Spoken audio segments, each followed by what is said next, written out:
Out of all the lessons Mr. Schoaf shared, one really caught my attention, and I quickly started making big changes. My earnings went from a couple of $100s a month to several $1,000s a month within just a few months. This transformation in my income was a direct result of implementing the insights I gained from Mr. Schoaf's teachings on goal setting. Mr. Schoaf shared with me, Mr. Rohn, you've always had goals, but in the past, you might have set them without a clear plan. Some aspects of personal development took me a bit longer to start, but when it came to goal setting, I grasped the concept right away and began working on it diligently. And sure enough, when you set goals, create designs and plans, the possibilities for improving your personal life, social and economic aspects, and any projects you have in mind are endless. It's like unlocking a treasure trove of potential. We've already set goals, but the key is to do it more thoughtfully and carefully with a well-thought-out plan, intention, deliberation, and consistency. In the past, we just sort of did it by instinct or by sight or whatever caught our attention. However, he then told me, I want you to take that same ability. And now I want you to work on goals deliberately, thoughtfully, with preparation. He said that by doing this deliberately, I could expand the scope of what I achieve, what I accomplish, and even who I become. The idea was to move away from doing things sporadically or randomly, and instead approach them with a clear purpose. This resonated with me, and he acknowledged and appreciated the effort I had already put into setting goals. Now let's begin by acknowledging and appreciating where we currently stand. We arrived at this point somehow. It was a goal to get here. We've set goals, taken various actions, but maybe it was done somewhat loosely, occasionally facing ups and downs. However, moving forward with just a few pointers that I found helpful, I believe you can begin crafting intentional plans, mapping things out in a way that makes your goals and dreams irresistibly attractive to you. Goals can become like a magnet drawing you towards the future. The key is to feel the pull of what lies ahead. Some things naturally pull you because you're aware of the potential and possibilities intellectually. Discoveries, economic changes, living in a unique country, market opportunities. I mean, you can get excited about that simply intellectually. Now, to truly propel your life forward in a positive way, now you've got to design the future for your personal life in order for it to pull. It's like creating a blueprint for where you want to go. If you design it thoughtfully, your future will naturally pull you towards it. Goals act like a magnet in this process. The better you define them, the stronger they pull. It's like giving your dreams a powerful force that draws you closer to achieving them. Moving on, give a reason for your goals. Here's a little saying for you. Purpose is stronger than object. Simply having a goal is like having a magnet. A well-defined goal becomes an even stronger force, pulling you towards it. When you attach a clear purpose to a precisely defined goal, the pull becomes incredibly strong beyond what you might imagine. And that's the process of being enticed to wake up early. Stay up late and keep going throughout the day. It's like being tempted to read books, discover solutions, and create a game plan. No detail is considered too small in this process. Imagine feeling thrilled to tackle each day because you've carefully planned it out and assigned it a meaningful purpose. Consider having a goal, like getting a home worth $500,000. That goal has a pull to it. But now ask yourself, why do you want it? What's the purpose behind wanting a $500,000 home? You might say, well, for the feelings of my family, how they're going to feel, the prestige I'll be able to entertain. This is where we delve into the aspects that truly pull. It's the purpose behind the goal that creates a strong attraction. Now, think about the purpose, extending beyond just specific goals.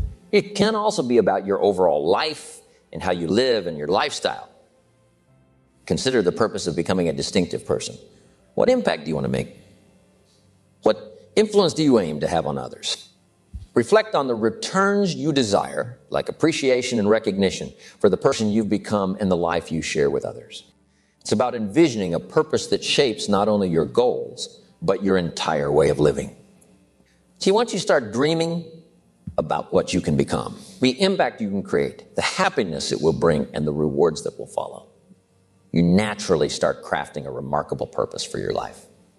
And don't forget to include your family and friends in this plan, because often what we do for others has a more significant pull than what we desire for ourselves. It's about envisioning a purpose that not only fulfills your aspirations, but also contributes positively to the lives of those around you. Picture this. If you can envision yourself being exceptionally kind, offering things to people that they never thought possible, assisting them in achieving things beyond their wildest dreams, imagine how that would make you feel. Think about the kind of person you would become, the joy it would bring you. Take a moment to reflect on it, discuss it, and actively plan and design how you can bring such positive impact into your life and the lives of others. It's about embracing the potential for benevolence and considering the profound effect it could have on both you and those you help. Now, there's two ways to face the future. One way is with apprehension, feeling scared or uncertain about what lies ahead. I used to play a game where I'd think about all the what-ifs on the negative side. What if money becomes a problem? What if the government doesn't do well? What if there's a war? It's easy to fall into this negative thinking, especially if you don't guide your mind and awareness positively. Without proper discipline, it's quite simple to feel worried about tomorrow, next week, next month, or even the years to come. Here's another way to face the future, with anticipation. You can set things up so that you look forward to the future instead of being afraid of it. It can make a big difference in your life. Consider how close the future really is. It's just the next minute. That's the future. Sure, the past is fading away fast, and the future is approaching rapidly. So naturally, our focus shifts to the future, right? We're immediately thinking about the upcoming hours, the days to come, and the years ahead. That's the future. The most effective way to look forward to the future is by ensuring a significant part of it is carefully planned out for your life. Let me break it down for you with a simple diagram. In our lives, we're primarily dealing with four key aspects. Picture these four little boxes. The first one is named potential. The next is action, followed by results. And the last one is called attitude. These elements play a crucial role in shaping our experiences and outcomes. Now, since everything affects everything else, our actions are mostly influenced by how we feel. Think about it.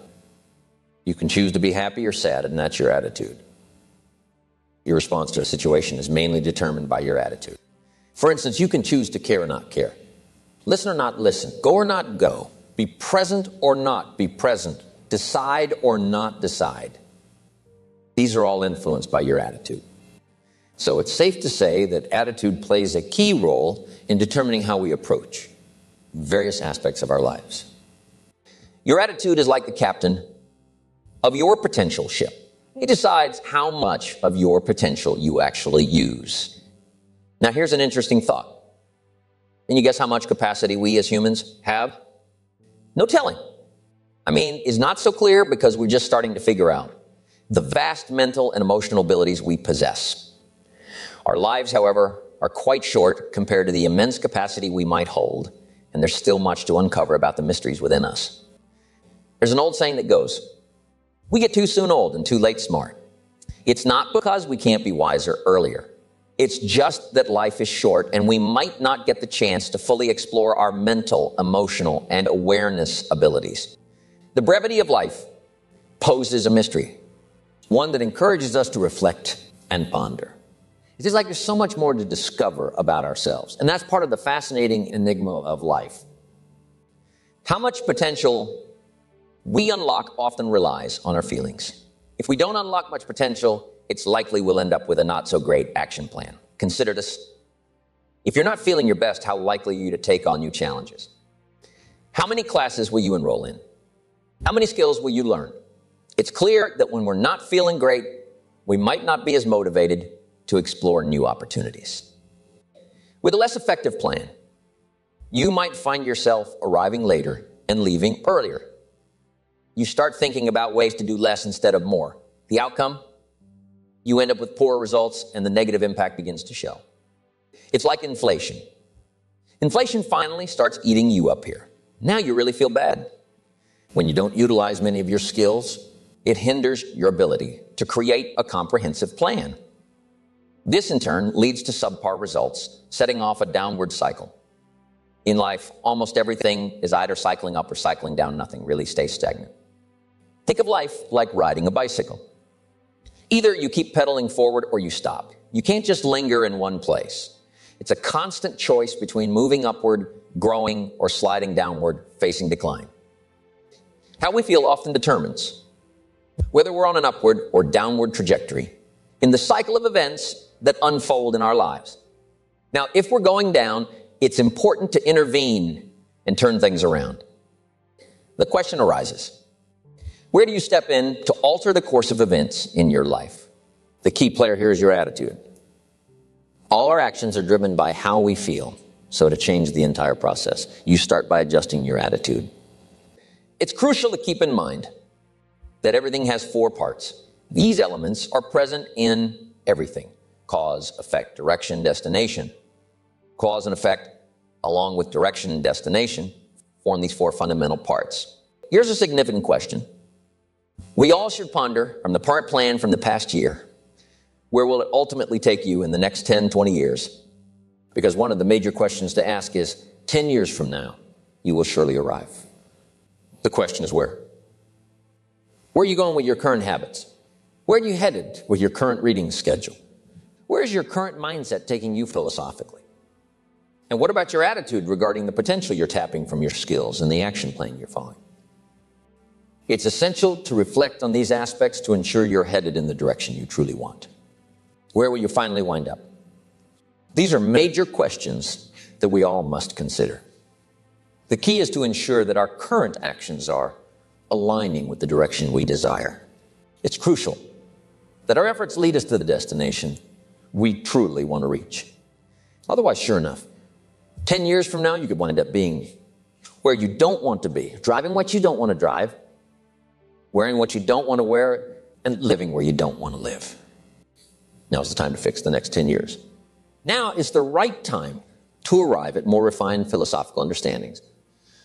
All of us are influenced by our emotions, the potential we harness, and the steps we take. The outcomes we experience are a direct consequence of the actions we choose to engage in.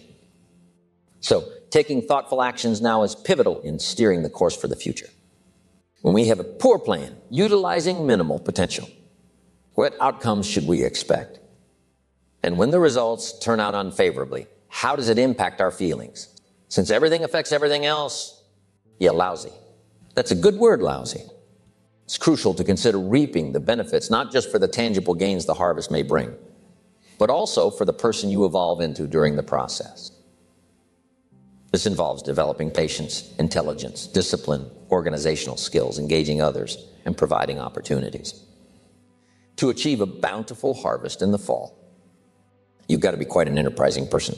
It's important to note that the real value lies not just in the harvest itself, but in the skills, personality, and discipline cultivated along the way.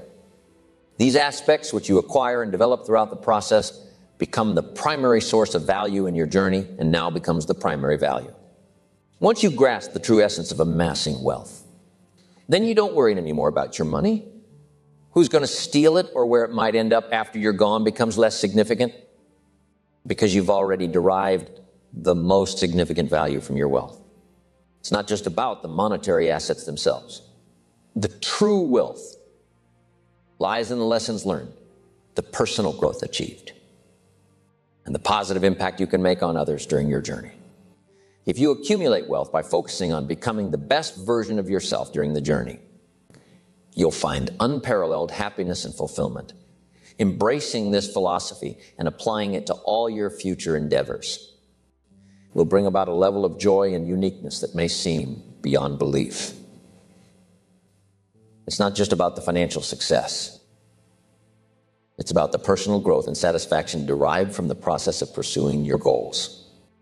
Getting out of bed in the morning becomes much easier when your focus shifts towards the greater value of the person you're becoming in the pursuit of your aspirations. The excitement comes from the growth you experience, making each day more thrilling and engaging.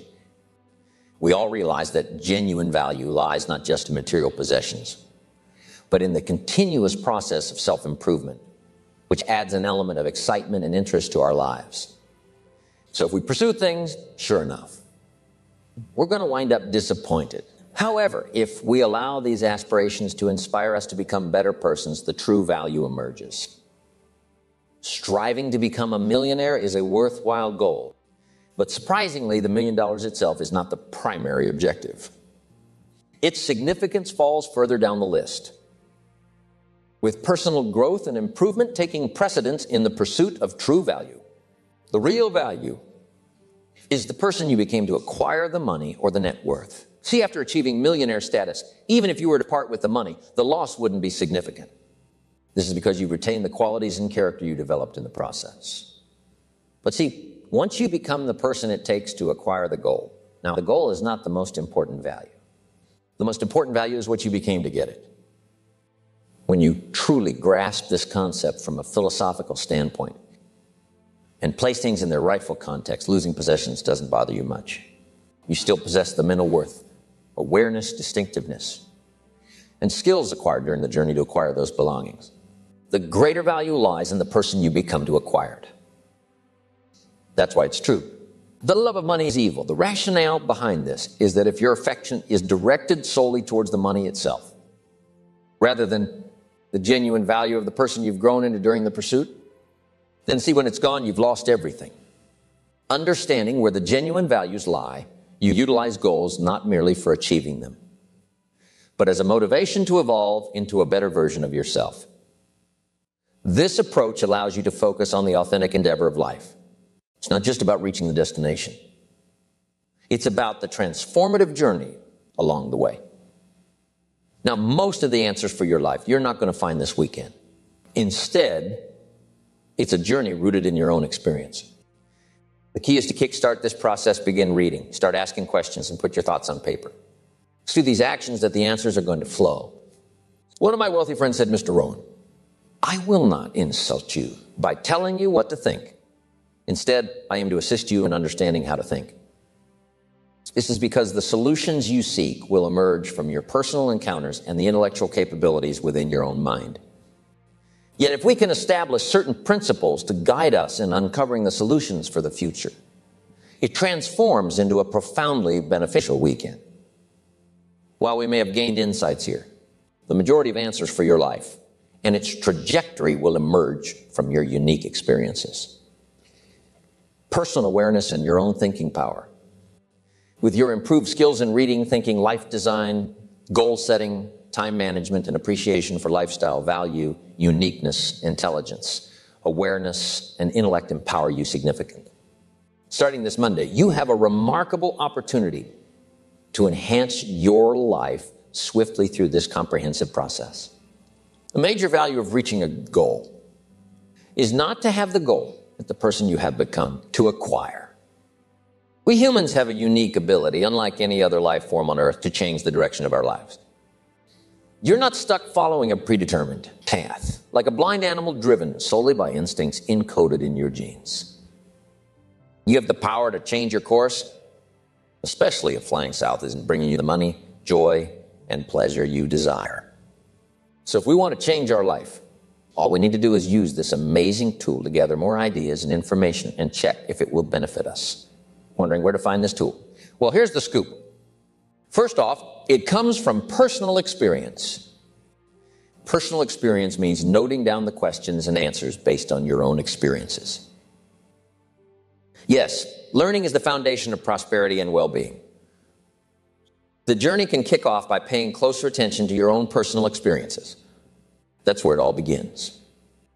One way to learn how to do something correctly is by initially doing it incorrectly. Yes, that's one method of learning. But here's the catch. Don't let it go on for too long. If you've been doing it wrong for a whole decade, that's too long. We're not suggesting spending another 10 years just to make a point. You can figure out if you're on the right path or not within a decade. In that time, you'll see if your health habits and financial situation are heading in the right direction or veering off course. It doesn't take ages to figure out whether you're on the right track based on your own experiences. In a few years, you've either got the breath or you haven't got the breath. Having the money or not, and having the self-esteem or not. It's a pretty straightforward observation from your own life. So here's the takeaway. Start making an effort to learn more from your own experiences. You've been through a lot, and those experiences can be your best teacher. That's probably the best university in the world, your own personal experience.